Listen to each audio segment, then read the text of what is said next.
Əsas bilirsiniz nədir? Gözəl təqdimat. Elə uşaqlıqdan yediyimi gözəlləşdirməmiş yeməzdim. Meyvələr də elədi. Qarma-qarışıq doğrasan gözəlliklər itəcək. Gəlin meyvələrdən asarçı qab düzəldək. Tamarin, qabığı sərt, amma içi turş məzə idi. Elə qabıqlı da servis elədim. Blueberry, mavi giləni qabda təqdim etdim. Yemişi 2 yerə bölüb kasa kimi istifadə etdim. Papaya, ilk tanışdığımızda sevməmişdim, amma indi ən sevdiyim meyvədir. Toxumu qətiyyən yeyilməz, amma özü çox faydalıdır. Dilim şəklində və yemişin içində yerləşdirirəm. Lanqan və liçi, tamarin kimi sərt qabıqlı, amma içi şirəli idi. Lanqanın aromatı daha güclü idi. Rahat yeyilsin deyə qabığını soyub, yemiş kasasına yerləşdirirəm. Əjdaha meyvəsi, bu meyvənin gözəlliyinə aşiqəm mən. Necə doğrasan, yenə də gözəldir. Qarpuzu 100 formada doğraya bilərəm, amma məncə qarpuz çəngəllə yeyilsə dadsız olur. Ona görə də dilimlədim.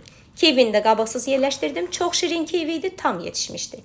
Ananas, şah meyvədir mənə görə. Fal-fal doğradım. Başındakı yaşıllığı da atmıram, qaba yerləşdirirəm, mənə görə xüsusi gözəllik verir.